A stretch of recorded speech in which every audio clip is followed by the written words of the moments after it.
I entered my daughter's hospital room after her accident put her in a coma. The doctor said, "There's little chance she'll wake up." My left without a word, leaving me alone at his bedside. When I reached to hold her hand, she grabbed my hand and whispered, "Dad, please save me from Mom and her boyfriend." Suddenly the door burst open, and that's when it happened. Chapter 1. Shattered Glass. Titus Mercer never considered himself an extraordinary man. At 42, he had built a respectable life through sheer tenacity, a successful construction company, a sprawling home in the Pennsylvania countryside, and what he'd always believed was a loving family. His hands, calloused and weathered from years of labor before he moved into management, still carried the strength of someone who understood the value of building things to last. The call came on a Tuesday afternoon while he was inspecting a new development site. Raindrops pelted his hard hat as the foreman's voice faded into white noise, and his phone vibrated in his pocket. Unknown number. "Mr. Mercer, this is Riverview Memorial Hospital. Your daughter Natalie has been in an accident." The world tilted on its axis. Titus remembered little of the drive to the hospital, just fragments of panicked thoughts and the rhythmic slap of windshield wipers fighting against the downpour.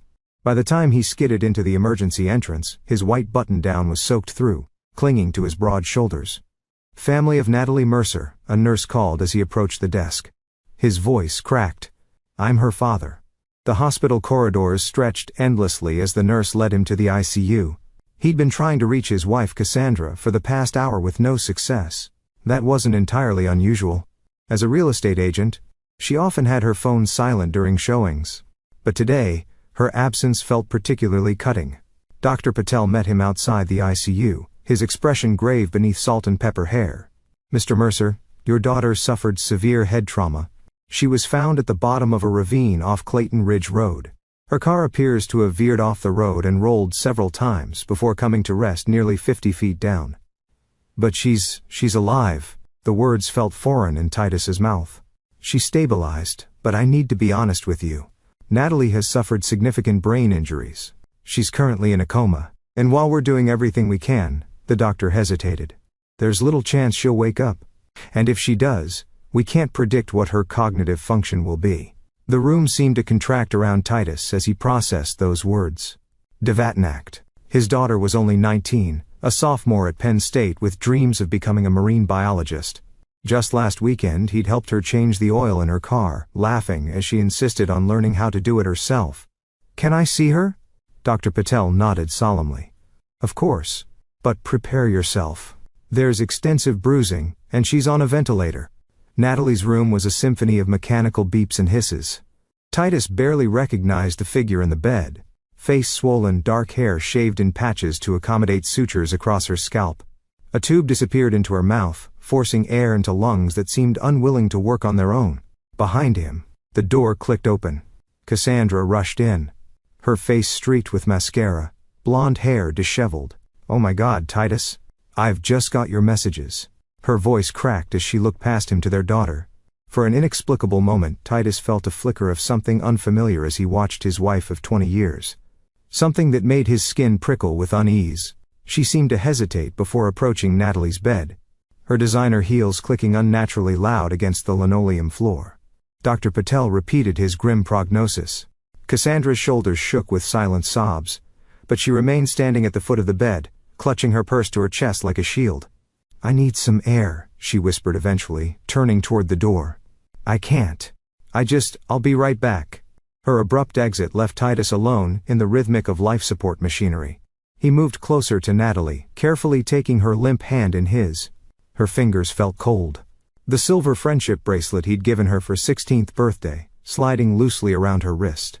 "I'm here, sweetheart," he whispered, his throat tight. "Dad's right here." And then, so subtle he thought he might have imagined it, her fingers twitched. Titus froze, afraid to move, afraid to hope. Her eyelids fluttered, revealing a sliver of hazel irises so like his own. "Natalie," he breathed, leaning closer. Her lips moved around the ventilator tube, and he had a strain to hear the faint whisper. "Dad." The word was barely audible. "Please save me from Mom and her boyfriend." A chill ran through Titus's body. Before he could process what he'd heard, the door burst open. Cassandra stood there with a tall man Titus had never seen before, ruggedly handsome with expensive clothes and a watch that caught the fluorescent light. The stranger's hand rested on Cassandra's lower back with a casual intimacy of long-standing familiarity. Their eyes met across Natalie's hospital bed. And in that moment, something fundamental shifted in Titus Mercer's world. The stranger's expression changed from concern to recognition, then quickly to guarded calculation. "Titus," Cassandra began, her voice unnaturally high. "This is Damon Ravelli. He works with me. Why call the office about Natalie? He offered to drive me here." Titus said nothing, but he felt it. The first embers of a rage that would soon consume everything in its path. And in that terrible silence, the heart monitor attached to Natalie began to wail as her vitals crashed. That's when it happened, the moment Titus Mercer died, and something else entirely took his place. Chapter 2, Beneath the Surface. The next 72 hours passed in a blur of medical jargon, caffeine, and fractured sleep in uncomfortable waiting room chairs. Natalie had been resuscitated and stabilized, but hadn't regained consciousness since her brief awakening. The neurologist called it a miracle moment. Sometimes coma patients experience temporary periods of lucidity before slipping back under. Titus hadn't mentioned what Natalie had whispered to anyone. Those words had burrowed into his mind like shrapnel, too painful to extract. Cassandra maintained a careful presence at the hospital, always just visible enough to appear the concerned mother, but finding reasons to step out frequently. Phone calls, fresh clothes, consulting with insurance. She and Titus spoke little, the silence between them stretching taut as piano wire. On the fourth day, while Cassandra was away, Titus decided to retrieve Natalie's belongings from her wrecked car, which had been towed to a local impound lot. The attendant led him to what remained of her blue Honda Civic. Its frame twisted beyond recognition. "Health of an accident," the man commented, chewing on a toothpick.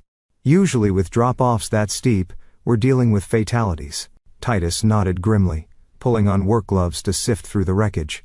Most of Natalie's possessions had been removed by first responders, but he wanted to check himself. In a crushed glove compartment, he found her insurance information, a few fast food receipts, and a small journal he didn't recognize, bound in worn leather with her initials embossed on the cover. He hesitated before opening it. Natalie had always been fiercely private about her personal writings, but the memory of her desperate whisper propelled him forward. The journal's early entries were typical teenage musings, classes, friends, a boy she liked in her marine biology program. But the entries from 3 months ago took a darker turn. April 12. Mom's been acting weird lately, always on her phone, smiling at texts. When I asked who she was talking to, she nearly jumped out of her skin. April 29. Caught Mom coming home at 2 a.m. She said she was with work friends, but she was wearing perfume she never wears around Dad. May 17th. I saw them today. Mom and that man from our office. They were at Lakeside Inn. She told Dad she was showing houses in Pittsburgh. They were kissing in the parking lot. Titus's hands trembled as he flipped through more entries, each more damning than the last. The final entry was dated just 2 days before Natalie's accident. June 2nd, I confronted Mom, told her I knew about her and Damon. She cried, begged me not to tell Dad. Then Damon showed up and everything changed. The way he looked at me, I've never been so scared. He said if I caused problems for them, I'd regret it. Mom just stood there. I'm gonna tell Dad everything tomorrow. Tomorrow never came for Natalie. Instead, she'd ended up at the bottom of a ravine. Titus carefully placed the journal in his jacket pocket. Back in his truck, he pulled out his phone and dialed a number he hadn't used in nearly 15 years. "Yeah," answered a gruff voice. "Vincent, it's Titus Mercer." A pause. "Holy shit. Didn't think I'd ever hear from you again. I need your help," Titus said quietly. Like the old days, before building his legitimate construction business, Titus had worked for Vincent Costello, a man whose building projects often served as fronts for less savory enterprises. They parted ways when Titus decided to go straight after Natalie was born. "What kind of help we talking about?" Vincent asked cautiously. "I need information on someone, deep background, and I need surveillance equipment. The best you've got." This doesn't sound like the Titus Mercer who read me the right act about going legitimate 15 years ago. Titus stared at the mangled wreckage of his daughter's car. That man doesn't exist anymore. Later that night, as Cassandra slept in their bedroom, Titus methodically placed tiny cameras and microphones throughout their home and light fixtures behind picture frames beneath end tables. He installed tracking software on Cassandra's phone, her laptop, and her car. Within 24 hours, Vincent had delivered a comprehensive file on Damon Ravelli. Damon wasn't just a real estate colleague. He was the regional director of Cassandra's firm with a reputation for aggressive business tactics, and a string of wealthy divorcees in his wake. 3 previous marriages, each ending when he moved on to a more advantageous connection. His finances showed evidence of living beyond his means, with significant debt hidden beneath a veneer of success. Most importantly, Damon owned a black Range Rover with recently repaired front-end damage. The repair had been done at a small garage for cash. No insurance claim filed. The date of repair, the day after Natalie's accident. By the end of the week, Titus had compiled enough surveillance footage to confirm what he already knew. Cassandra and Damon were indeed having an affair. They communicated in coded text messages, met while Titus was at work, and had even used the guest bedroom of his own home when they thought Natalie was at school. But the most damning evidence came from a conversation captured in Cassandra's car 3 days after Natalie's accident. She remembered Damon. She tried to tell him, "That's impossible. She was unconscious when we left her. The doctor said sometimes coma patients have moments of awareness. When she wakes up and tells Titus everything, she won't wake up. The doctor said so himself. And if by some miracle she does, it'll be her word against ours." A brain-damaged teenager making wild accusations. Who would believe her? "I never wanted this. You said you were just going to scare her. She was going to ruin everything.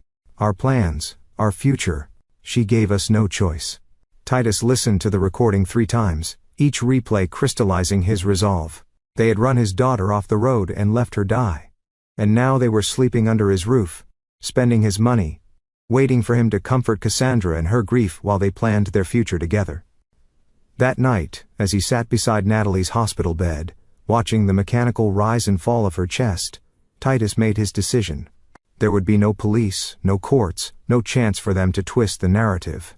Instead, there would be justice, cold, precise, and without mercy. He leaned forward and whispered in his daughter's ear, "I heard you, sweetheart, and I'm gonna save you. I promise." Chapter 3. The Architect of Pain. The next morning, Titus called his company's operations manager and arranged an extended leave of absence. "Family emergency," he explained. "Could be weeks, maybe longer." He transferred project oversight responsibilities and authorized his second-in-command to handle all financial decisions in his absence. Next, he visited his lawyer under the guise of updating his will in light of Natalie's condition. While there, he quietly transferred most of his liquid assets to new accounts under a holding company Vincent had helped him establish. He made no changes to his actual will that would come later when the time was right. At home, he maintained a facade of grim determination focused solely on Natalie's recovery. Cassandra seemed relieved by his emotional distance, interpreting it as shock rather than calculated restraint. "The doctors are suggesting we look in a long-term care facilities," she mentioned over a dinner she barely touched. "Just in case." Titus set down his fork. "In case what, Cassandra?" She shifted uncomfortably. "In case she doesn't wake up soon," Dr. Patel said. "We need to be realistic about our prospects." "My daughter will receive the best care possible for as long as it takes," he replied evenly. "I've already arranged for a private specialist from Johns Hopkins to consult on her case." This was news to Cassandra, whose smile faltered. "Oh, I didn't realize. That must be expensive. Does the cost of our daughter's life concern you?" "Of course not." She backpedaled quickly. "I just meant with you taking time off work. Money isn't an issue." His voice was ice. "We have savings." The savings she thought they had anyway. In reality, Titus had been systematically reallocating their joint assets, leaving just enough in their accounts to avoid suspicion. The substantial emergency fund Cassandra believed they maintained had already been moved into accounts she couldn't access. That night he followed her to what became a regular rendezvous, an upscale apartment complex on the other side of town from his parked car down the street. He watched through binoculars as she entered a ground floor unit. Property records showed the apartment belonged to one of Damon's shell companies. While they were occupied, Titus used the key he'd had made to enter Damon's actual residence, a modernist glass and steel structure overlooking the river. He moved methodically through the house, placing surveillance devices identical to those in his own home. In Damon's home office, he found a locked cabinet that yielded easily to the pics Vincent had supplied. Inside was a treasure trove, offshore account information, evidence of tax evasion, and most significantly, a folder labeled Acquisition Strategy, Mercer Construction. The documentation revealed a plan dating back 8 months, detailing how Damon had targeted Cassandra specifically to gain leverage over Titus's company, which owned valuable land parcels Damon's development group coveted. Titus photographed everything before carefully replacing it exactly as he'd found it. By the time he left, Damon's home was wired for round-the-clock surveillance, and Titus had enough information to destroy him financially. But that would be too simple, too clean. What he had in mind would hurt much more. The following week brought a breakthrough in Natalie's condition. Her brain activity had increased, and doctors were cautiously optimistic about reducing her sedation to see if she might regain consciousness.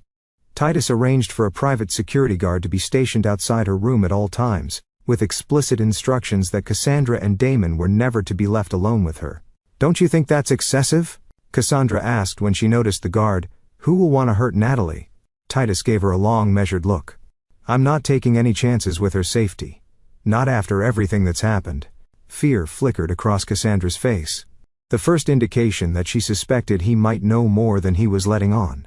Good. He wanted her afraid. Fear was just the beginning of what she deserved. With Natalie's security ensured, Titus moved to the next phase of his plan. He contacted Damon directly, suggesting a meeting to discuss mutual business interests. The call caught Damon off guard, but his ambition overrode his caution. They arranged to meet at a restaurant owned by an associate of Vincent's, a place where privacy was guaranteed and surveillance footage could conveniently malfunction if necessary. Damon arrived 15 minutes late, his confidence palpable as he slid into the booth across from Titus. "I was surprised to hear from you," he said, adjusting his designer tie. "Cassandra mentioned you've been preoccupied with Natalie's situation. A father's responsibility never ends," Titus replied calmly. "But life goes on, doesn't it? Business continues." "Absolutely. Business is the one constant we can count on." Titus slid a folder across the table. "Understand you have an interest in certain properties my company controls." Damon's eyes widened slightly as he scanned the documents. Exact copies of the acquisition plans from his locked cabinet. "Where did you get these?" "I make it my business to know when someone's plotting against me," Titus said, his voice deceptively light. "Just as I make it my business to know when someone's sleeping with my wife." All color drained from Damon's face. He glanced toward the exit, calculating his options. "Don't worry," Titus continued. "If I wanted to hurt you, we wouldn't be having this conversation in public." "What do you want?" Titus leaned forward. "I want to offer you a deal. The properties you're after, I'll sell them to you at 15% below market value." Confusion replaced fear on Damon's face. "Why would you do that?" "Because I'm done with this life. My company, my marriage, it's all compromised. I want out clean with enough money to start over somewhere else with Natalie when she recovers." He paused deliberately. If she recovers, the implication hung between them. Damon shifted uncomfortably, but couldn't resist the bait. "And Cassandra? She's made her choice. She can have the divorce settlement and whatever future you're offering her. I don't care anymore." Relief washed over Damon's features, exactly as Titus had anticipated. Predators like Damon couldn't conceive of a man willingly walking away from what they coveted. It had to be a trap, yet the potential reward was too great to ignore. "I'll need to review the numbers, consult with my investors," Damon hedged. "Of course." Titus stood and dropped cash on the table for his untouched drink. "You have 48 hours to decide. After that, I'm entertaining other offers." As he walked away, Titus knew with absolute certainty that Damon would take the deal. Greed would override his suspicions, just as it had led him to target Cassandra in the first place. Later that night, as expected, surveillance picked up Damon's excited call to Cassandra. "He knows, but he doesn't care. He's giving up, wants out of everything, including you. We're getting exactly what we wanted, and it's going to be even easier than we planned." Cassandra's response was less enthusiastic. "It doesn't make sense. Titus doesn't just give up on things. Don't look a gift horse in the mouth. This is our chance. Everything we've been working toward." Titus smiled grimly as he listened. The first pieces of his design were falling into place. A blueprint for destruction that would leave nothing of their lives intact. By the time he was finished, they would understand exactly what it meant to awaken the architect of pain. Chapter 4. The Hollow Men. Titus established a routine that became familiar to the hospital staff, arriving at dawn, sitting with Natalie until evening, then leaving reluctantly at the nurse's insistence. What no one realized was how he spent those nighttime hours away from his daughter's bedside in a warehouse owned by his construction company. Titus had created a command center. Multiple monitors displayed surveillance feeds from his home, Damon's residence, their offices and their vehicles. Detailed timelines covered one wall, tracking their movements, communications, and plans. Another wall held financial records, property documents, and personal information on everyone in their orbit. Vincent visited occasionally, bringing equipment or information, each time leaving with a growing concern for his old friend's state of mind. "This isn't just about revenge anymore, is it?"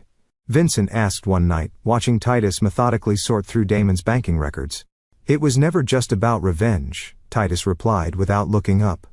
"It's about justice, and justice requires precision." The deal for the properties progressed quickly. Damon, eager to capitalize on Titus's apparent surrender, had arranged financing within 36 hours. Documents were drawn up for the sale of 3 key parcels of land, the cornerstones of a major development that would reshape the downtown riverfront area. What Damon didn't know was that those properties carried hidden liabilities. Titus had spent the past week fabricating evidence of soil contamination, creating falsified environmental reports showing dangerous levels of industrial chemicals requiring millions in remediation. The documentation looked impeccable, backed by soil samples that would indeed test positive when Damon inevitably ordered his own analysis after the purchase. Simultaneously, Titus had been cultivating a relationship with Preston Hargrove, Damon's primary financial backer. A cautious man with old money and older principles, Preston had been hesitant about investing in Damon's latest venture. Titus arranged a chance meeting at their shared golf club, carefully steering the conversation toward local development. "I heard you're backing Ravelli on the riverfront project," Titus mentioned casually, as they approached the 9th hole. "Bold move." Preston frowned. "You know about that? I thought your company controlled those parcels." "Not for much longer." Titus's drive sailed down the fairway, selling them to Damon at a discount. A discount. Preston's suspicion was evident. "Why would you do that?" "Personal reasons." Titus shrugged. "Let's just say I'm motivated to disentangle certain aspects of my life." "Heard about your daughter. Terrible thing." Preston's eyes narrowed slightly. "Damon mentioned he's been supporting your wife through it all. Seems involved." "I'm sure he has," Titus replied neutrally. Preston was silent for a moment, then "Forgive my bluntness. But something doesn't add up here. You're one of the shrewdest businessmen I know. You wouldn't sell prime real estate at a loss without a compelling reason." "Perhaps I have one." Titus met his gaze steadily. "But it's not what you're thinking. Those properties are worth exactly what I'm selling them for. No more, no less." The deliberate ambiguity had the intended effect. By the time they finished their round, Preston was visibly uneasy about his investment. Titus knew the seed of doubt had been planted. Preston would start looking more closely at Damon's proposal, asking harder questions, demanding greater transparency. That evening, surveillance captured an increasingly agitated Damon on the phone with Preston, defending the investment opportunity and promising additional documentation to address unfounded concerns. Phase 1 was working perfectly. Pressure applied in just the right places would eventually reveal the structural weaknesses in Damon's carefully constructed facade. Meanwhile, Cassandra had grown increasingly nervous about Titus's apparent detachment. He maintained a cold civility at home, speaking to her only when necessary, mostly about Natalie's condition. His indifference confused her. This wasn't the reaction she'd expected from the passionate, sometimes volatile man she'd married. One night, she cornered him in his home office. "We need to talk, Titus, about us. About what happens next." He looked up from his laptop with empty eyes. "What would you like to discuss? You've been different since Natalie's accident. Distant. My priority is our daughter." Cassandra hesitated, then pressed on. "And after she recovers, what about our marriage? Is that something you're concerned about?" "Our marriage?" The question was delivered with such flatness that it made her flinch. "Of course it is. We've been together 20 years. Titus closed his laptop. "Damon mentioned the property deal is going forward. Congratulations. It's quite an achievement to secure such valuable assets below market value."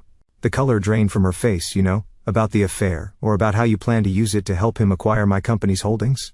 He stood slowly. "Or perhaps you mean I know about what happened to Natalie, how she confronted you about your relationship, how she threatened to tell me everything, how Damon ran her off the road to silence her." Cassandra backed toward the door. "It wasn't like that. There was an argument. Yes. But the accident wasn't an accident at all." Titus's voice remained eerily calm. Damon's Range Rover had front-end damage repaired the day after Natalie's accident. There were black paint transfers on her car consistent with a larger vehicle. And then there's her journal, where she detailed everything. including how she planned to tell me about your betrayal the day she ended up in a ravine instead. Titus, please. I filed for divorce, he continued, as if she hadn't spoken. The papers will be delivered tomorrow. You'll find the terms quite generous considering the circumstances. The house, a reasonable settlement, more than enough to start over, though perhaps not with Damon. His financial situation is about to become complicated. Tears streamed down Cassandra's face. You don't understand. Damon said it was just a scare tactic. He never meant to hurt her so badly. We're gonna tell you about us after find a way to make it work for everyone by taking everything I built, by leaving my daughter for dead at the bottom of a ravine. For the first time a flash of the rage beneath his controlled exterior showed through. The only reason you're still standing here, still breathing the same air as me, is because I need you exactly where you are for a little while longer. What does that mean? Real fear entered her voice. It means you should enjoy the life you've chosen, Cassandra, while you still can. She fled the room, and within minutes, surveillance showed her frantically calling Damon, who instructed her to pack essentials and come to his apartment immediately. Titus smiled faintly. Everything was proceeding according to design. Let them run. Let them hide together, consolidating their betrayal in one convenient location. It only made his work easier. 2 days later, as Titus sat beside Natalie, her fingers twitched. Then her eyelids fluttered. The neurologist was called and after a series of tests, delivered cautiously optimistic news. She was emerging from the coma. Recovery would be slow with potential complications, but the worst appeared to be behind her. That night Titus visited a safety deposit box he'd established using one of his new shell companies. Inside was documented evidence of Damon and Cassandra's involvement in Natalie's accident. The journal surveillance recordings, forensic analysis of the vehicle damage, witness statements he'd carefully gathered from people along Natalie's route that day. He removed everything except the journal that he would keep close, a reminder of why he'd set all this in motion. The following morning, he contacted Detective Lowell Bryant, an old acquaintance who'd risen through the ranks of the local police department. They met at a diner far from both their usual haunts. This is quite a story, Bryant said after reviewing the evidence. Why bring it to me instead of filing an official report? Because I need someone who understands that justice and law aren't always perfectly aligned, Titus replied. I'm not asking you to arrest them, not yet. I'm asking you to be ready when the time comes. Bryant studied him carefully. What exactly are you planning, Titus? Nothing illegal. Nothing that would compromise your position. It wasn't entirely a lie. The most damning aspects of his plan would never be traced back to him. But when everything falls apart for them, and it will, I want someone honest handling the case. Someone who won't be bought off or misdirected. After a long moment, Brian nodded. I'll keep this information secure. But Titus, don't cross lines you can't come back from. Your daughter needs you whole, not in prison. I appreciate your concern, Titus said, standing to leave. But some lines were already crossed the moment they left my daughter to die. As he walked away, his phone chimed with a text from Vincent. It's done. Systems in place. Timeline active. Phase 2 was complete. Now came the waiting and the watching. Chapter 5. Pressure points. 3 weeks after their midnight flight from the Mercer household, Cassandra and Damon had settled into an uneasy rhythm in his sleek riverside apartment. The divorce proceedings moved forward without contest from Titus, who had indeed offered terms far more generous than expected. Cassandra received the house, a substantial cash settlement, and various personal assets, while Titus retained his business holdings, including the properties slated for sale to Damon's development group. On the surface, everything was proceeding smoothly. The sale would close in 10 days. Preston Hargrove, despite his initial hesitation, had been reassured by additional environmental assessments provided by Damon's team. Assessments, Titus knew, had been performed by compromise firm working with falsified baseline data. Beneath this veneer of progress, however, Titus was systematically increasing pressure on multiple fronts. Small, seemingly unrelated incidents began to plague Damon's personal and professional life.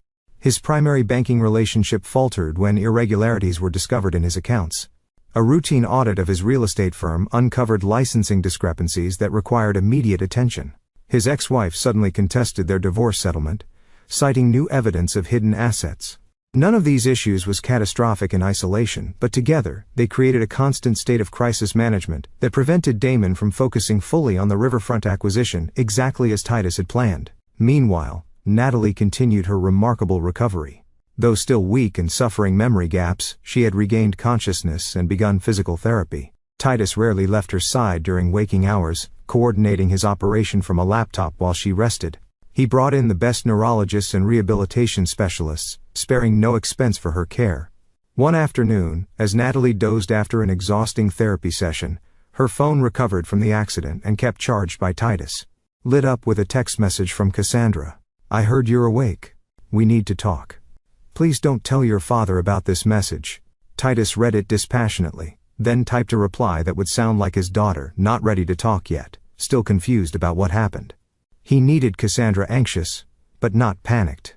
Worried enough to make mistakes, but not desperate enough to flee before his plan culminated. That evening he met with Preston Hargrove at the investor's sprawling estate outside the city. Preston had requested the meeting away from business associates and potential eavesdroppers. "I've been doing some digging," Preston said, as they walked through his meticulously maintained gardens. "About Damon, about the accident involving your daughter." His expression was grave. "There are troubling inconsistencies in the timing of events." Titus said nothing, letting the silence draw more from Preston. Damon claimed to be in Pittsburgh the day of the accident, meeting with potential investors. But expense receipts show he was much closer, less than 5 miles from where your daughter's car went off the road. Preston stopped walking. "I don't like being lied to, Titus, and I don't do business with people who harm children." "What are you suggesting?"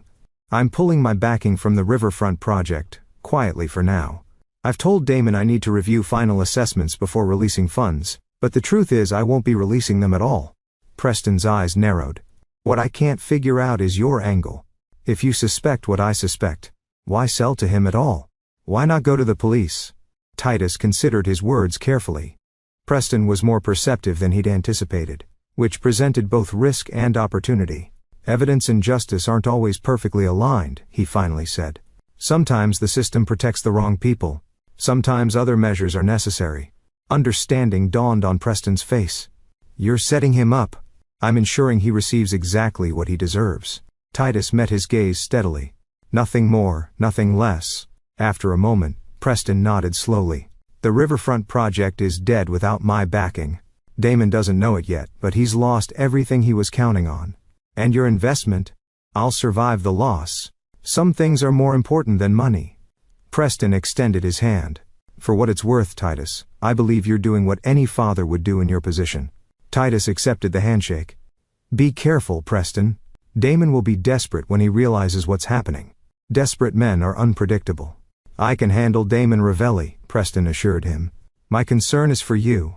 Whatever you're planning, don't lose yourself in it. Vengeance has a way of consuming those who seek it." "This isn't vengeance," Titus replied quietly. "It's reckoning." When Titus returned to the hospital that night, he found Natalie awake and more lucid than she'd been since emerging from a coma. She clutched his hand as he sat beside her bed. "Dad," she whispered, her voice still weak. "I remember parts of what happened." "You don't need to talk about it now," he said gently. "Rest." She shook her head stubbornly. "Need to tell you. Mom and that man Damon, they were having an affair. I found out, confronted her. Then I saw his car following me on Clayton Ridge Road. He drove up behind me, so close. I was scared, tried to speed up. Then he hit me from behind. I remember spinning, screaming. Then nothing." Titus fought to maintain his composure. "I know, sweetheart. I found your journal." Tears filled her eyes. Mom just watched it happen. She was in the passenger seat. She didn't try to stop him. This was new information, more damning than even Titus had realized. Cassandra hadn't just been complicit after the fact. She'd been present during the attack itself. "I promise you, Natalie," he said, his voice low and resolute, "they will never hurt you again. I'm handling it." "What does that mean?" Worry creased her brow. "Dad, don't do anything crazy. I don't want you to get in trouble because of him." He smiled reassuringly. "There won't be any trouble, just justice." He squeezed her hand. "Focus on getting better. That's all that matters right now." Later, as Natalie slept, Titus updated his timeline with this new information. Cassandra's direct involvement changed certain aspects of his plan, making some measures unnecessary and others more justified. He sent a coded message to Vincent. "Accelerate Phase 3. Target Echo directly implicated." Vincent's response came quickly. "Confirmed. Assets in position." 48-hour window begins at midnight. The next morning, Titus made a show of visiting his lawyer's office, ensuring he was seen by several people who knew both him and Damon. Afterward, he visited the bank where the property transaction would be finalized, spending an hour with the manager reviewing documents. Again, he made certain his presence was noted by staff who might mention it to interested parties. These movements were deliberate, creating a public narrative of a man focused on business matters, not revenge. It also served to increase Damon's anxiety. Surveillance showed him making frantic calls to determine exactly what Titus was doing, what he might know, what countermeasures might be necessary. By evening, Damon had called an emergency meeting with his remaining investors, tried to secure alternate financing to replace Preston's suddenly unavailable funds. Cassandra, meanwhile, had begun quietly researching property values in distant cities, as if preparing for another hasty departure. They were feeling the pressure. Soon, very soon, something would break. That night, as Titus monitored surveillance feeds from his warehouse command center, Vincent arrived with a thin folder. "Final confirmation," Vincent said, sliding it across the table. "Soil samples tested positive for exactly what we planted. The environmental report drops tomorrow morning. DEP will issue a cease and desist on any development of those parcels pending a full investigation." Titus nodded. "And the financial matter, in place. Offshore accounts emptied. Transactions rerouted through Damon's personal holdings. Wire transfers all tagged with his authentication codes. When the auditors look, they'll find exactly what you want them to find. Perfect timing. The property closing is scheduled for noon tomorrow." Vincent studied his friend's impassive face. "This goes beyond ruining them financially, doesn't it?" Titus finally looked up from the surveillance monitors. "They left my daughter to die, Vincent. Financial ruin is just the beginning of what they deserve. I've known you a long time," Vincent said carefully. "Seen you angry, seen you hurt people who crossed you, but this is different. There's something cold about it. Cold is exactly what's needed." Titus turned back to the screens. "Emotion leads to mistakes. I can't afford mistakes." Vincent sighed. "The packages will be delivered as arranged, untraceable as promised. But Titus, once this is done, you need to let it go. For Natalie's sake, if not your own." After Vincent left, Titus continued his vigil, watching Damon and Cassandra move through their increasingly frantic evening routine. They argued, made desperate phone calls, drank too much, argued again. Their world was already crumbling, and they didn't even realize the full extent of what was coming. Tomorrow would change everything. The carefully constructed dominoes were all in place, ready to fall in a cascade of destruction that would leave nothing of their lives intact. Titus closed his eyes briefly, allowing himself a moment of grim satisfaction. Then he returned to his preparations. The architect's work was nearly complete. Chapter 6. The Closing. The morning of the property closing dawned with a clarity that seemed almost purposeful. Bright sunshine illuminating a world about to shift on its axis. Titus dressed carefully, in his best suit. The picture of a successful businessman concluding an important transaction. At the hospital, he spent an hour with Natalie, whose improvement continued to impress her doctors. She'd begun asking more questions about what would happen to her mother and Damon, expressing concern about potential legal consequences. "Let me worry about that," Titus assured her. "Today's a big day for the business. Once it's done, I'll explain everything." Before leaving, he confirmed with the private security team that protocols remained in place. No visitors except approved medical personnel and himself.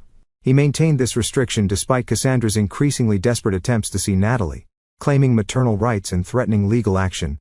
At 11, Titus arrived at Bergen National Bank where the closing was scheduled. Damon was already there, looking haggard, but masking it beneath forced confidence. Cassandra sat beside him, elegant in a blue dress that Titus recognized. He bought it for their anniversary, the previous year. "Titus," Damon extended his hand, which Titus ignored. "We're all set on our end. Just waiting on final wire confirmation from our backers." "Of course," Titus replied mildly, knowing the confirmation would never come. Preston had officially withdrawn all financial support the previous day, leaving Damon scrambling for replacement funding that didn't exist. The bank's conference room filled with various representatives, attorneys, title company officials, bank officers.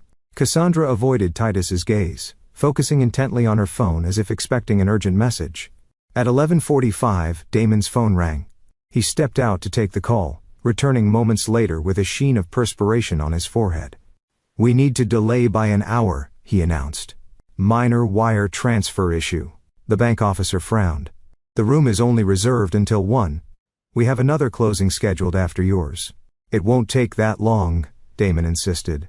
Just a technical glitch at our lender's end. Titus checked his watch. I have another appointment at 2. Perhaps we should reschedule for tomorrow if your financing isn't in order. Panic flashed across Damon's face. No. The funds are committed. It's just a timing issue. As they argued logistics, Cassandra's phone chimed with a news alert. She gasped audibly, drawing everyone's attention. What is it? Damon demanded. She turned the phone toward him, showing a breaking news headline. Major environmental contamination discovered a proposed riverfront development site. The color drained from Damon's face as he read further. This is impossible. We had the sites tested repeatedly. Perhaps not thoroughly enough, Titus suggested. Industrial contamination can be tricky, often concentrated in specific areas that might be missed by standard sampling. The bank officer cleared his throat. In light of this development, I'm afraid we'll need to postpone this transaction pending further investigation. Environmental liabilities of this nature would significantly impact the property valuation and potential usage permissions. Damon's phone rang again, his attorney, calling about the news. As he stepped out to take the call, Cassandra finally met Titus's gaze. You did this, she whispered. Low enough that only he could hear. Somehow, you did this. Titus merely smiled, a cold expression that never reached his eyes. I'm merely selling property at fair market value, which considering the newly discovered contamination, appears to be considerably less than previously thought. Before she could respond, the conference room door burst open. 2 men in suits entered, flanking a stern-faced woman who flashed a federal badge. Damon Ravelli? She asked, looking around the room. He stepped out to take a call. The bank officer replied, confused. You should be right back. And Cassandra Mercer? Cassandra froze. That's me. What is this about? I'm Special Agent Diana Frost with the Financial Crimes Division. We have a warrant for Mr. Ravelli's arrest on charges of wire fraud, money laundering, and tax evasion. She turned to Cassandra.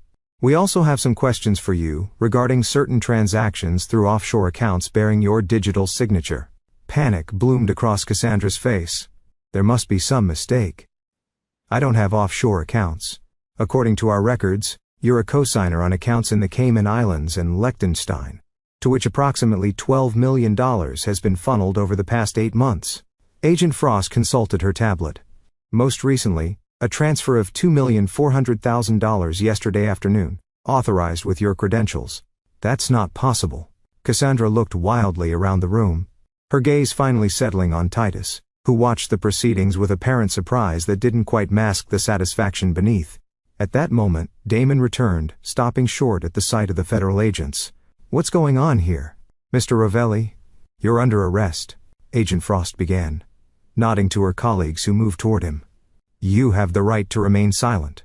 What followed was controlled chaos.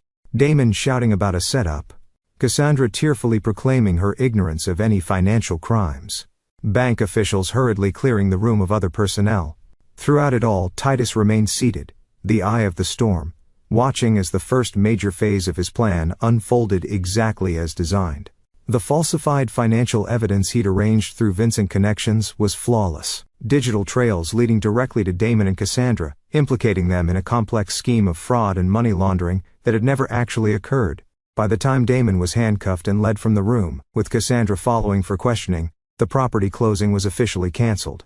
Titus gathered his documents calmly, nodding politely to the flustered bank officials as he departed. Outside, he paused to watch as Damon was placed in an unmarked federal vehicle. Their eyes met briefly through the window. Damon's filled with rage and bewilderment. Titus is cold and implacable. But this was merely the beginning. Financial ruin and federal charges were just the foundation of his design. The true reckoning was yet to come. Back at his warehouse command center, Titus monitored the aftermath. News of Damon's arrest spread quickly through business circles. By evening, his development company's stock had plummeted. Board members were calling emergency meetings.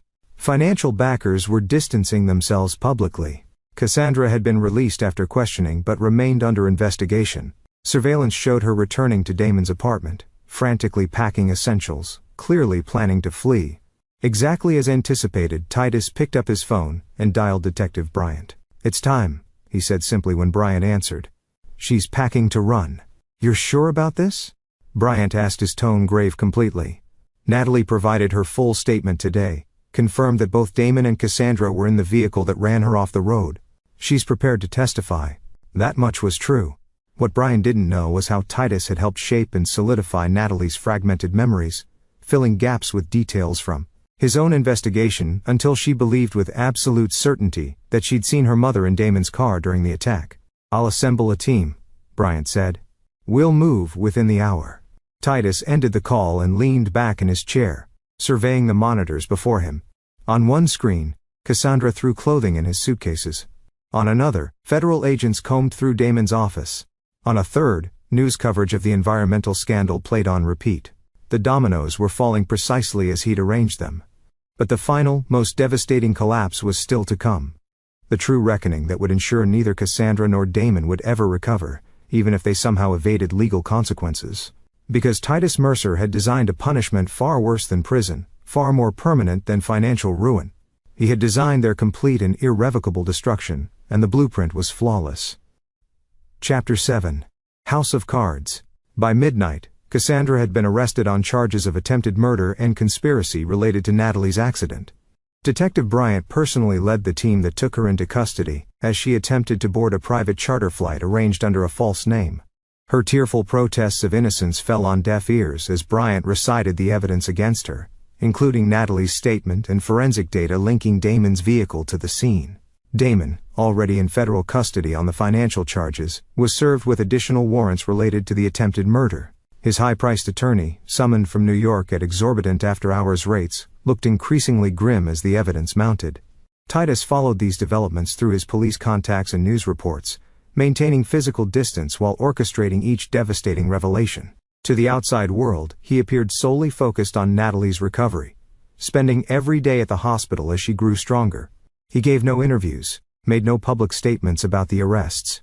His silence lent gravity to the proceedings, the dignified restraint of a father concerned only with his daughter's welfare. 5 days after the arrests, Preston Hargrove visited Titus at the hospital. They spoke quietly in the cafeteria, while Natalie underwent physical therapy. "The development company is filing for bankruptcy," Preston informed him. "The board voted to remove Damon as CEO, but it won't matter. Between the environmental contamination, the federal charges, and now the attempted murder case, no one will touch those riverfront properties." "Unfortunate," Titus remarked mildly. Preston studied him with shrewd eyes. "I'm curious about something. Those properties never had contamination issues in previous assessments. What changed?"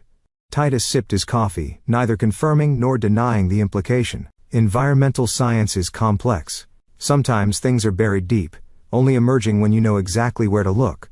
"Indeed," Preston nodded slowly. "Well, whatever the truth, the result seems appropriate given the circumstances." He paused. "There are rumors that federal investigators found evidence linking Damon and your wife to other crimes, blackmail, fraud going back years. Is it your doing as well?" "I merely provided information to the appropriate authorities," Titus replied. "What they discovered in their investigation is beyond my knowledge." This wasn't entirely true. Through Vincent's connections, Titus had arranged for federal agents to find evidence of previous criminal activities. Some real uncovered through extensive background research. Others fabricated so convincingly they would withstand scrutiny. Preston seems satisfied with this answer. Their preliminary hearing is scheduled for next week. Bail has been denied for both of them given the flight risk. He hesitated. "Understand your need for justice, Titus. But at some point, this has to end. For your sake and for Natalie's." "It ends when they paid fully for what they did," Titus said, his voice hardening slightly. "Not before." That afternoon, after Preston left, Titus received a call from an unknown number. He stepped in the hospital hallway to answer it. "Mr. Mercer," a woman's voice, cultured and precise. "My name is Eleanor Ravelli. I believe you know my son Damon." Titus's grip tightened on the phone. Damon's mother, a formidable figure he'd researched extensively. Wealthy in her own right with political connections, and a reputation for protecting her family at all costs. "Mrs. Ravelli, what can I do for you?" "You can stop this vindictive crusade against my son," she said coldly. "Whatever grievances you have, there are more civilized ways to resolve them." "Your son ran my daughter off the road and left her to die," Titus replied evenly. "There's nothing civilized about that. Allegations without merit. Damon has explained everything. Your wife's affair, your financial troubles, your desperate attempt to frame him, rather than accept the failure of your marriage and business. Her tone was dismissive. I've engaged the best criminal defense team on the East Coast. This charade will collapse under proper scrutiny. Feel free to invest in whatever legal defense you prefer, Titus said. The evidence speaks for itself. Does it? A note of dangerous calculation entered her voice. I wonder what evidence might emerge about your own past, Mr. Mercer. Your association with Vincent Costello, for instance, the questionable foundations of your early construction projects, perhaps even your recent activities. Fabricating evidence, manipulating financial records. Titus had anticipated this approach. Interesting theory. Difficult to prove, especially when weighed against forensic evidence of your son's vehicle striking my daughter's car, eyewitness testimony placing him at the scene, and your son's own girlfriend confirming his involvement.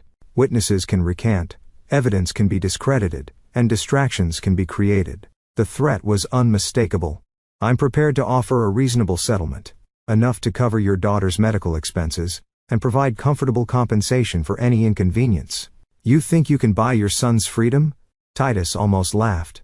You don't understand what's happening here, Mrs. Ravelli.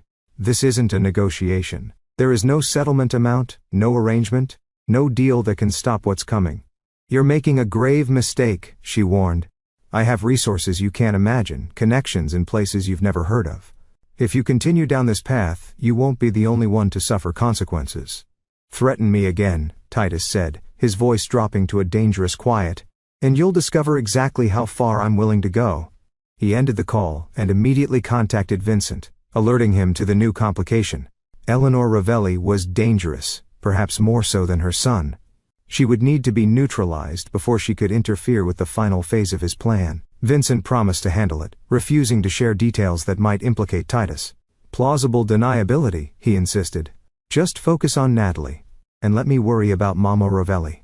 The next morning, news broke that Eleanor Ravelli had been taken into custody by federal agents investigating a decades-old art smuggling operation. Photographs of priceless artifacts recovered from her home splashed across media outlets.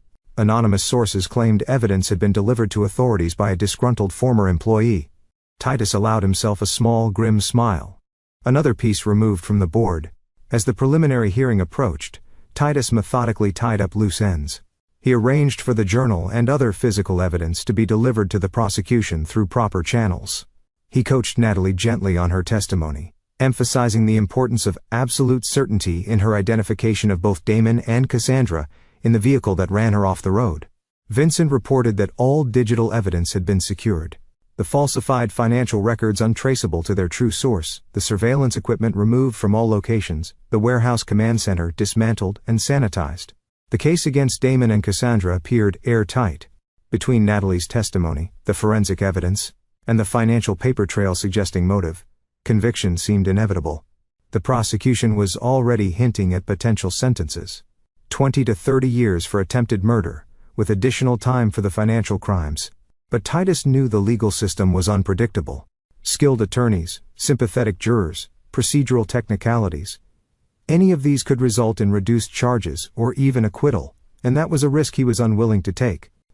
The night before the preliminary hearing, Titus executed the final phase of his plan. The most dangerous phase. The one he'd entrusted to no one, not even Vincent.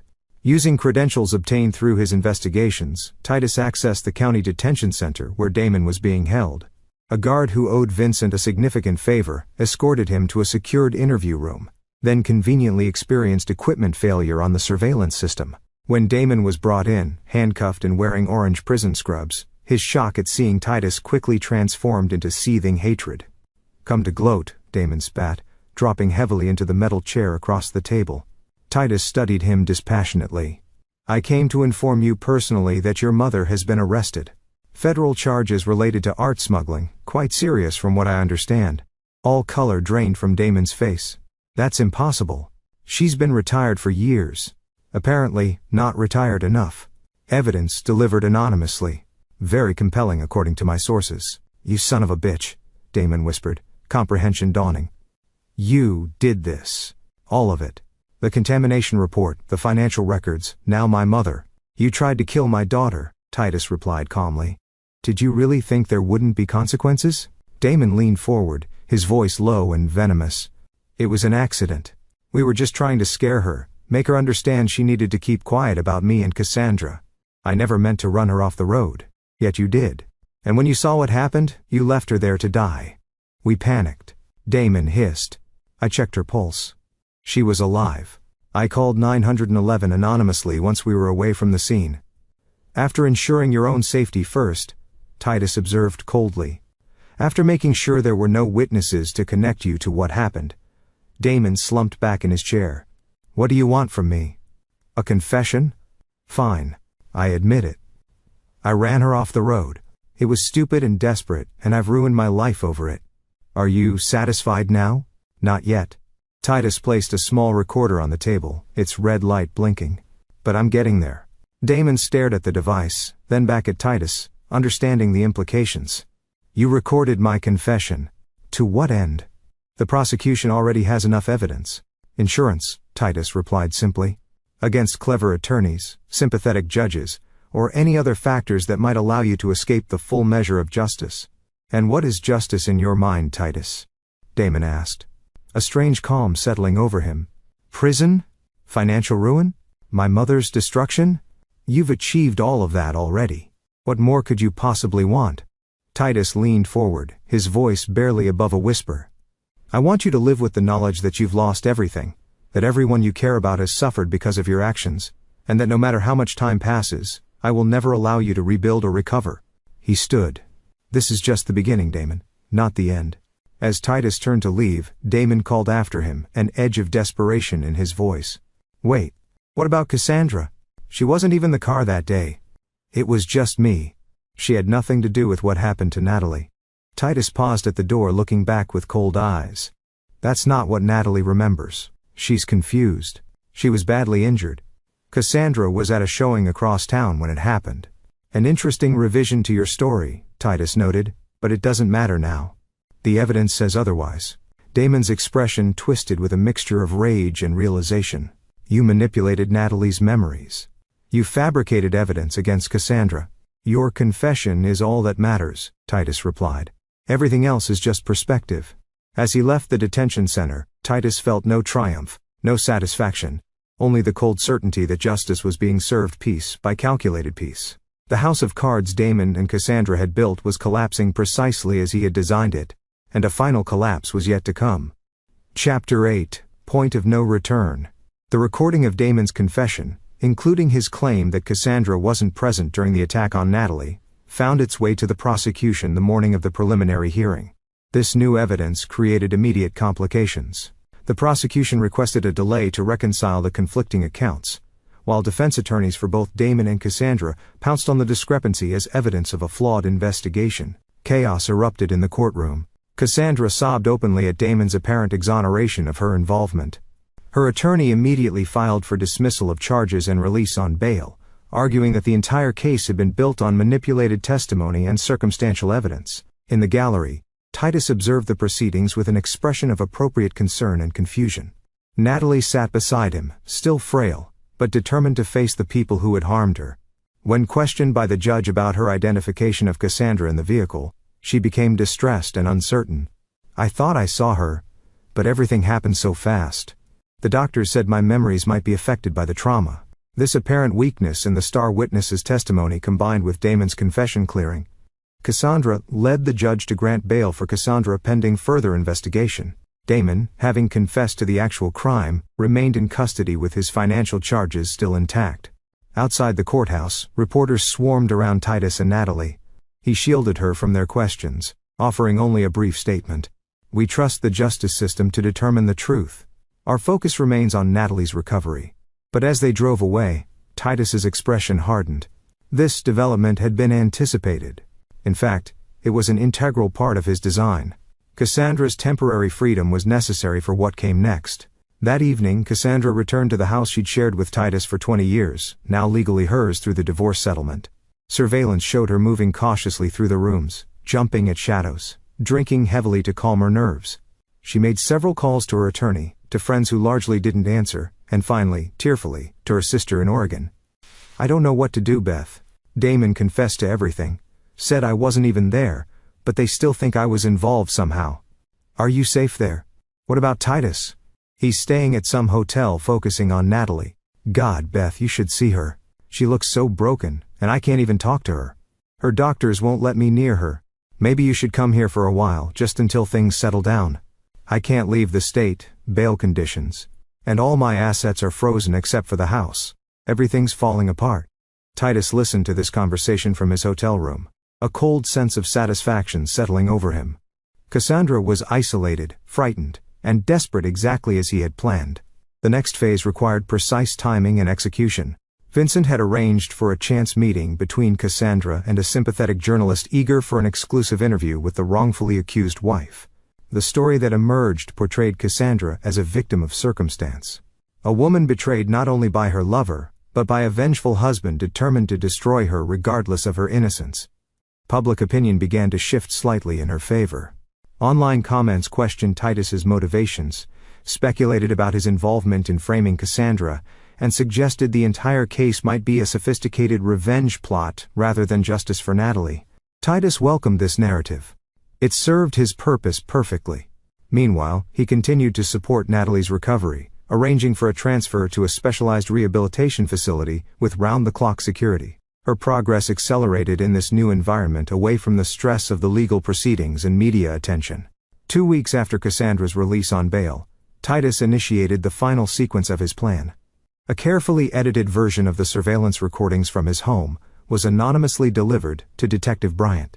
Footage showing Cassandra and Damon discussing Natalie's accident in explicit terms that implicated them both, despite Damon's later confession claiming sole responsibility. Bryant called Titus immediately. Where did this come from, and why am I just seeing it now?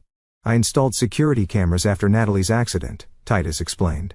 I reviewed the footage occasionally, but hadn't gone through all of it. When I heard about Damon's confession clearing Cassandra, I decided to check more thoroughly. This contradicts his confession, Bryant noted skeptically. Why would he protect her now after they've both been arrested? Perhaps he still loves her, or perhaps he believes taking full responsibility might result in leniency for himself. Titus paused. Or maybe he's planning something more sinister. What do you mean? Cassandra controls significant assets through the divorce settlement, including access to offshore accounts we haven't yet located. If Damon takes the fall alone, she remains free to use those resources for both of them later. Brian considered this. I'll need to authenticate this footage before taking any action. Of course, I provided the original files with metadata intact. The carefully constructed footage passed forensic analysis as Titus had ensured it would. Within days, the prosecution filed motions to revoke Cassandra's bail based on this new evidence. A hearing was scheduled for the following week. Titus monitored Cassandra closely during this period. Her initial relief at being released had given way to paranoia and fear as public opinion whipsawed between sympathy and condemnation. She rarely left the house, ordered groceries delivered, and continued drinking heavily. The night before the bail hearing, Titus executed the most dangerous component of his plan. Using a series of burner phones, he sent Cassandra a text message that appeared to be from Damon. They have new evidence against both of us. We need to leave tonight. I've arranged everything. Pack essentials and wait for instructions. Surveillance showed Cassandra's frantic response, her hesitation, and ultimately her decision to pack a small bag. Hours later, another text directed her to drive to an isolated lakeside cabin owned by one of Damon's shell companies, a property the authorities had not yet discovered. As expected, she violated her bail conditions and fled, driving through the night to reach the remote location by dawn. What she didn't know was that Detective Brian's team was tracking her movements, alerted by an anonymous tip about her escape plans.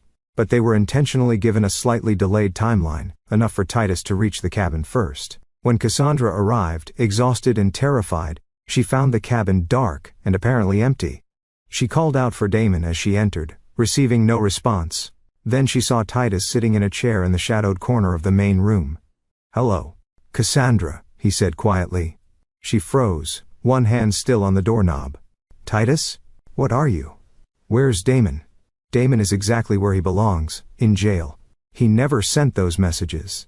Understanding dawned on her face, followed quickly by fear. "You set me up. You made me violate bail. I merely presented an opportunity. You made the choice to run, just like you made the choice to betray me, to have an affair with Damon, to sit beside him while he ran our daughter off the road. "I wasn't there," she cried. "I swear to God, Titus, I wasn't in the car that day." The surveillance footage suggests otherwise. Her expression shifted from fear to confusion. "What footage?" "There was no footage. The recordings from our home. You and Damon discussing what happened. How you were both there. How you left Natalie to die." Titus stood slowly. "Very damning evidence. That's impossible." Her voice shook. "We never had that conversation because I wasn't there." "Perhaps not physically," Titus conceded, "but you were complicit. You knew what Damon planned to do. You did nothing to stop him. And afterward, you helped him cover it up. In the eyes of the law, that makes you equally guilty." Cassandra backed toward the door. "You falsified evidence against me. You manipulated Natalie's memories. This whole thing has been a setup from the beginning. And yet here you are fleeing justice, violating bail, proving your consciousness of guilt. You took a step toward her. The authorities will be here within 20 minutes. I told him you might be armed and dangerous. Why are you doing this?" Tears streamed down her face. "I know I hurt you. The affair was wrong. But I never would have harmed Natalie. She's my daughter too. You stopped being her mother the moment you chose Damon over her safety." Titus's voice remained eerily calm. "Now you have a choice. Stay and face arrest for violating bail, which will almost certainly result in you being held until trial, where the fabricated evidence will ensure your conviction." Or he gestured toward the back door. "There's a boat at the dock. Lake Michigan is just 50 yards that way. Canada is approximately 50 miles across the water." Hope flickered in her eyes, quickly replaced by suspicion. "Why would you give me an escape route?" "Perhaps I believe the justice system is too lenient for what you've done. Perhaps I prefer knowing you'll spend the rest of your life as a fugitive, always looking over your shoulder, never able to use your real name or contact anyone you love." He'd check his watch. 17 minutes now. Decision time, Cassandra. She hesitated only briefly before bolting for the back door. Titus made no move to stop her. Through the window he watched as she ran awkwardly down the dock in her inappropriate shoes and climbed into the small motorboat. Within moments, she was accelerating away from shore, heading out across the vast expanse of Lake Michigan. What she didn't know, what no one knew except Titus, was that the boat had been carefully modified. The fuel gauge showed a full tank, but in reality, it contained just enough gasoline to reach approximately 20 miles offshore. The radio had been disabled, the emergency beacon removed, and small strategically placed holes had been drilled in the hull, patched with a compound designed to dissolve gradually in water. By the time authorities arrived at the cabin, finding only Titus waiting calmly on the porch, Cassandra was a distant speck on the horizon. "I tried to stop her," he explained to Detective Bryant. "She was hysterical. Said she was meeting Damon, that they had it all planned. When I threatened to call you, she ran for the boat. I'm not a strong swimmer. I couldn't follow her into the water." Bryant surveyed the scene skeptically. "Where did you know she'd be here?" "I've been monitoring her since her release. When I saw her packing, intercepted texts about meeting Damon, I got worried. Followed her here, but arrived just minutes before you did." A Coast Guard search was immediately launched, but the vastness of Lake Michigan and worsening weather conditions hampered efforts. By nightfall, the search was expanded to include Canadian authorities, but hope of finding Cassandra diminished with each passing hour. 3 days later, debris from the boat was discovered floating approximately 30 miles offshore. Among the wreckage was Cassandra's purse containing her identification, and a handwritten note that had been partially damaged by water. What remained legible appeared to be a confession of guilt and remorse, though key details were conveniently obscured by water damage. The official search was called off after a week. Cassandra Mercer was presumed dead, another victim of Lake Michigan's unpredictable and often deadly waters. Titus received the news with appropriate gravity, expressing regret that Natalie would never have the closure of seeing her mother face justice. Privately, he knew that justice had indeed been served, not by courts or prisons, but by his own precisely executed design. The path of destruction was complete. Damon Ravelli would spend decades in prison. Eleanor Ravelli faced her own legal battles, her reputation and fortune in ruins. And Cassandra, whether she had truly drowned in the vast waters of Lake Michigan, or somehow survived to live as a fugitive, would never again know peace or security. Titus had promised his daughter he would save her from those who had harmed her. And in his own cold, meticulous way, he had fulfilled that promise. The architect of pain had completed his masterwork. Chapter 9, Ashes and Steel. 1 year later, Titus stood on the observation deck of the newly completed Natalie Mercer Marine Research Center.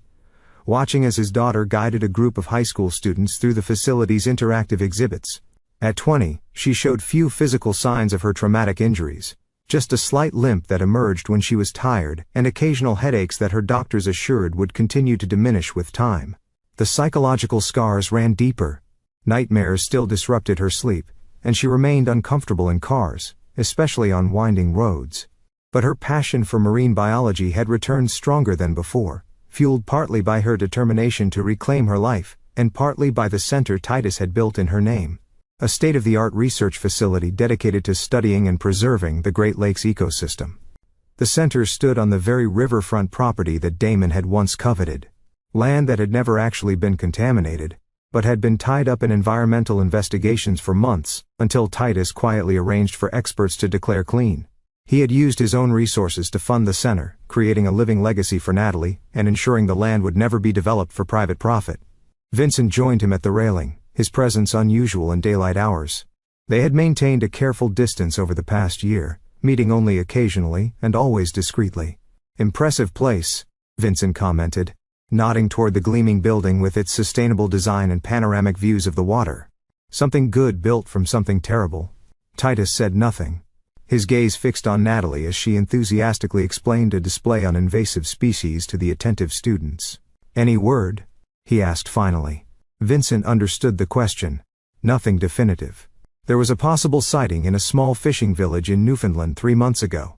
Woman matching her description, working as a waitress. By the time my contact got there, she was gone. He paused. If it was her, she's living on borrowed time. No money, no identity, constantly moving. That's no life at all. It's more than she deserves, Titus replied coldly. Vincent studied his friend's profile. Damon's appeal was denied last week. He'll serve the full 30 years. I know. His mother pleaded guilty to reduced charges. Part of a deal to avoid trial. She'll lose most of her assets. Serve maybe 5 years. Also insufficient. But acceptable. Vincent hesitated, then asked the question that had bothered him for months. The boat Titus was designed to sink quickly or slowly. Titus finally turned to face him. Does it matter? Either way, she's gone. It matters to you whether you gave her a fighting chance or ensured she had none. For a long moment, Titus was silent, his expression unreadable. Then the boat was designed to take on water gradually, approximately 20 miles offshore. In ideal conditions with a strong swimmer, there was perhaps a 10% chance of survival. His voice was clinically detached. I didn't directly take her life. I simply arranged circumstances where her survival was unlikely. Vincent nodded slowly. And if she did survive, if she's out there somewhere, then she lives as a ghost, unable to contact anyone from her past. Always looking over her shoulder, knowing that one wrong move will send her to prison for the rest of her life. A cold smile touched Titus's lips. In some ways, that's a more fitting punishment than death. Below them, Natalie had finished with the student group and was looking up, waving for her father to join her. Titus raised a hand in acknowledgement. She still doesn't know, does she? Vincent asked quietly about what you did, what you arranged. She knows I ensured that justice was served. Titus straightened his tie. The details would only burden her. And you? Are you burdened by them? Titus considered the question with genuine reflection. No, he said finally. I made a promise to protect my daughter from those who harmed her. I kept that promise. Everything else is collateral consequence. Vincent sighed. The man I knew 15 years ago would have seen things differently. That man died the moment he heard his daughter whisper, "Save me," in that hospital room. Titus turned away from the view. I should join Natalie. We're unveiling the new research vessel this afternoon. As he moved toward the stairs, Vincent called after him. Just tell me one thing. If you had it to do over, knowing everything it would cost, everything you would become, would you do it again? Exactly the same way. Titus paused, looking back over his shoulder. Without hesitation, he answered, his voice like steel. I would burn the world to ashes if it meant keeping my promise to her. Then he descended the stairs to join his daughter, leaving Vincent alone with the weight of those words, and the understanding that the Titus Mercer he had once known was truly gone. In his place stood something harder and colder. A man who had crossed lines that could never be uncrossed, who had calculated the value of human lives, and found some wanting. The reckoning was complete, but its cost had been measured not just in the lives destroyed, but in the soul of the destroyer himself. Later that evening, as Titus and Natalie stood on the deck of the research vessel bearing her name, she asked the question she had avoided for months. Do you ever think about Mom? About what happened to her? Titus kept his eyes on the horizon, where the setting sun painted the water in shades of fire. Sometimes, do you think she's really dead? Or do you think she might have survived somehow? The authorities were thorough in their search, he replied carefully. But Lake Michigan is vast. Some questions may never have definitive answers. Natalie was quiet for a moment. Then if she is somehow alive out there, I hope she stays away. Is that terrible of me to say? No, sweetheart. It's honest. She made her choice, Natalie said, an echo of hardness entering her voice that reminded Titus uncomfortably of himself. She chose him over us, over me. I can't forgive that. Titus put his arm around her shoulders, feeling the steel beneath her apparent fragility. Some betrayals can't be forgiven, he agreed. Some debts can only be paid in full. They stood together as darkness fell. Father and daughter united by trauma and its aftermath, by justice delivered through methodical destruction, by a reckoning that had changed them both irrevocably. Behind them, the research center glowed with light and purpose, a beacon built upon the ashes of what had been destroyed. And somewhere, perhaps, across cold waters or distant borders, the ghosts of their past carried the weight of a punishment more precise and unforgiving than any court could have delivered. The architect had completed his design, and it would stand as his legacy, a monument to the truth that Titus Mercer had embraced in that hospital room 1 year ago. Some men forgive, others forget. But a father who truly loves his child will do neither when that child is harmed. Instead, he will become the reckoning itself. Patient, precise, and utterly without mercy. Thanks for watching. Take care. Good luck.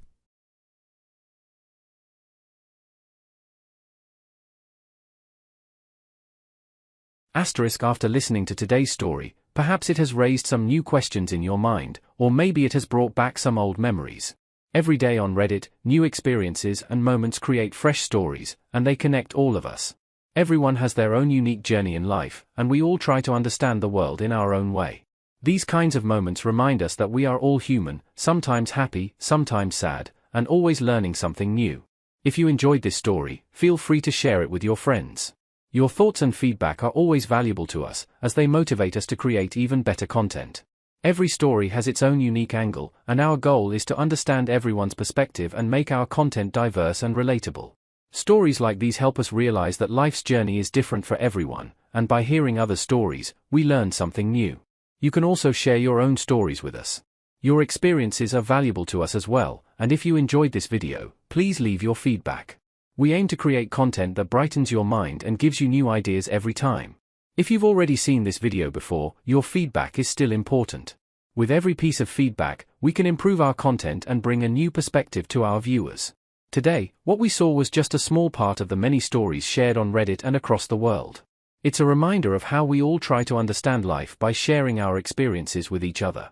This video was only an example of how we try to connect with others through storytelling, learning about different sides of life.